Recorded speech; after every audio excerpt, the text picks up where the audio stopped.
koutou katoa, ngā mihi nui ki a koutou. How are we all today?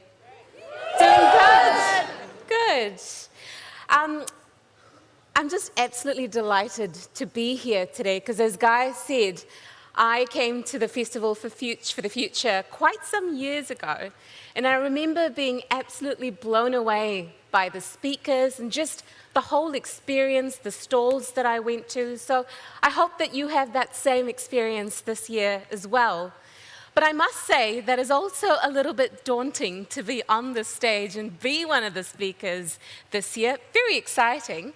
But I must admit that the last few days I had a wicked case of the old imposter syndrome as well. But anyway, too late, here we are. I hope you get something out of the next 9 or so minutes. But can I, just a quick shout out to you, Guy, to you and the team at Inspiring Stories for the amazing work that you've done over years to put this festival together for us. A huge thank you to you and your team. Yeah, round of applause for them. Yeah. Can I also acknowledge my fellow speakers this morning, Miriama, Brianne, and Sam. I'm kind of pleased that I'm going up first because then I can just relax and listen to you guys after this. So really looking forward to that. And Christina, well done. Having slept through 3 alarms, you've done really well this morning. I thought I'd just start with just a little bit about me. Not a blow-by-blow account of my whole life, but just a couple of things that have shaped who I am. And that might give you a little insight as to why I'm so thrilled to have the portfolios that I have and do the work that I'm able to do now. I was born in India. And my family comes from Kerala, which is on the southwest coast of India. I moved when I was 3 months old to Singapore and grew up there. Anyone who knows Singapore, you'll know that it's a really multicultural country. Second language is compulsory, so you kind of grow up hearing different languages being spoken around you. That was normal. It was normal to go and celebrate festivals, cultural, religious festivals with your friends and their families. That was normal. So you kind of learned about other people and why they did things a little bit differently to you. But my first experience of racism was when I was 5 years old, when my kindy class decided that I was brown and therefore dirty, and they didn't want to play with me anymore. So that made me a kindy dropout, but it also meant that that was my first experience of being different. Fast forward to my early 20s, I moved to New Zealand when I was in my 20s. I was at a point in my life where I wanted to step out of my comfort zone, do something a little different, take a risk, move to a country where I didn't know anyone, and chart my own course. And so I moved from hot, humid, 32-degree Singapore to wintry Palmerston North, to woohoo, Massey University, to complete my undergrad degree. And I must say that as a new migrant to Aotearoa, I found this country really welcoming. I mean, there was the odd, you speak English really well, where you're from, but equally, when I was lost on the streets, people would stop, people would help. And moving from a country like Singapore, there wasn't a massive cultural shock. But I remember this one time when I was invited to someone's home and they said, bring a plate. And I took a plate because I thought they were short on crockery, so little things like that. Now, fast forward to my first electorate campaign in 2017. When you stand in an electorate is when you see your name and your face massive on billboards for the first time, slightly disconcerting.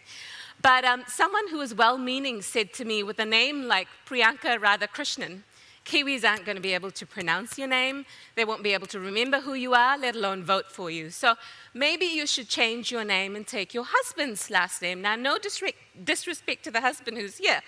Great last name, not much shorter than Radhakrishnan, it's Richardson, but much more pronounceable. So now, for most of my life, I have been philosophically opposed to taking any husband's last name. But I gave it some thought. I only have one, just one husband. But I thought about it for a moment, and I thought, should I? And so I spoke to a friend who was already a member of parliament, and I said, should I? And she said, well, how will it make you feel?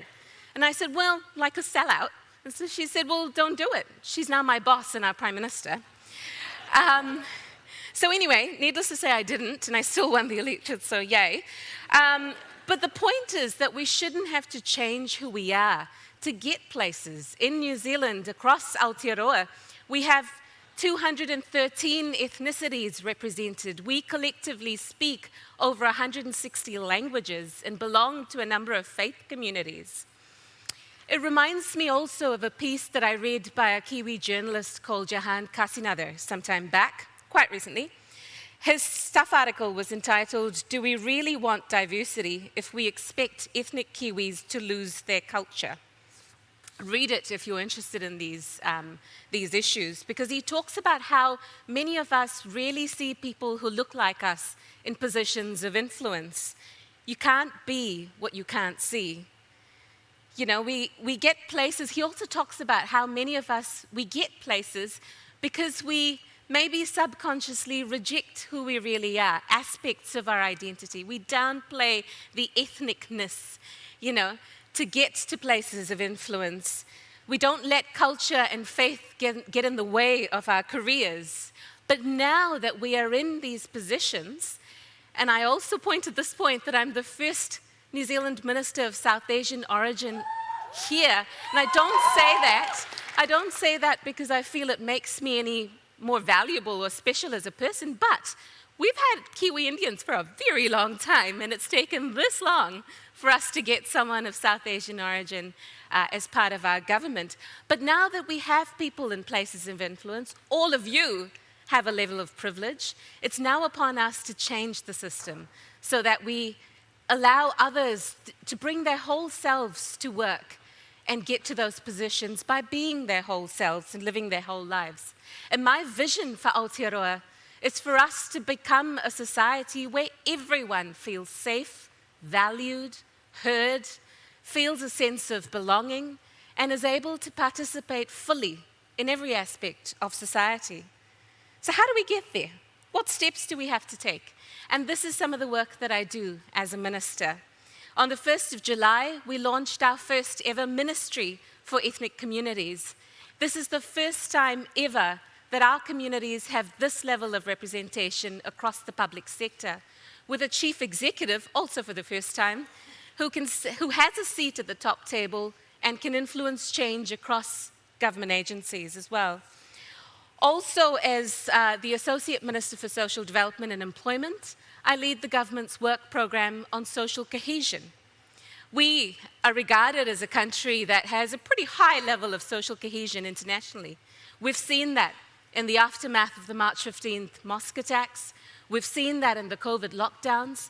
But how do we not take that for granted? What steps do we need to take to build that, to strengthen that? What does social cohesion mean for us as a nation? COVID has put everything into a bit of a tailspin, but it's also allowed us to pause and reflect. And so I ask you, think back to when Aotearoa was in alert level 4 and most of us were staying home and staying safe. What did you long for? Because that's what we need to hold on to and to strengthen. I asked a group of Year 9 and Year 10 students in a local school just this question earlier this week. And most of them said family and friends, connections. That's what they longed for when we were stuck at home. That's what we need to preserve, that we need to strengthen. For me, social cohesion means addressing inequality. It means using a lens of equity so that everyone can access the opportunities that we have, so that everyone can live with dignity. It means valuing diversity, really seeing it as a strength, knowing that diversity is what gets us that disagreement, the different perspectives, the debate. And as long as we do it in a way that is safe and respectful, it's healthy. It leads to stronger decisions. Also, let's get to a place where we can actually pronounce each other's names as well.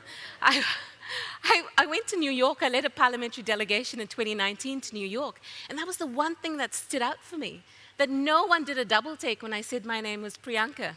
And I suspect many of you here have similar experiences as well. Let's also get to a place where we don't look at our previous generations for what leadership looks like. Forge your own paths, based on your own values and create your own leadership styles? What does a future that embraces diversity and is socially cohesive look like for you? Now, my ask of you, and I'll end on this, I can't actually see the timer, so I'm not sure how I'm doing, but anyway, oh, good. Brevity is not my strong point, in case you hadn't realized. But where I want to get to with our work on social cohesion is to build a framework that is based on a shared understanding of how we celebrate our uniqueness as New Zealanders, but also focus on what unites us. Because there's so much more that we have in common, so much more that unites us than that which divides us. But how do we build that framework so that we can measure our progress as well? This was one of the recommendations of the Royal Commission of Inquiry into the Christchurch mosque attacks. And this is a piece of work, as I said, I'm leading as well. So this is my challenge, but I need your help with that. We're currently consulting on this. I should have had a slide with the link on it. That would have been smart, but I wasn't that organized. So I'll share it on my social media platforms, Instagram and Facebook. But have your say. It's open till the 6th of August. Finally, get involved. Get involved with the change as it happens. Be that change. We have just announced that there will be a bill to ban conversion therapy, for example, in Aotearoa.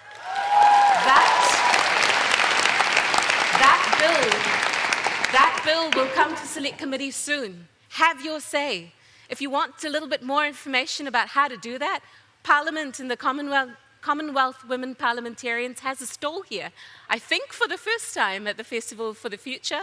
But visit them with some of our MPs. I see Ingrid Leary from Taieri. Some of our MPs from both sides of the House will be at that stall. I know our speaker, Trevor Mallard, was here last night as well. Have a chat. Have a say. Get involved. Be the change you want to see. Thank you. Nō reira, tēnā koutou, tēnā koutou, tēnā tātou katoa.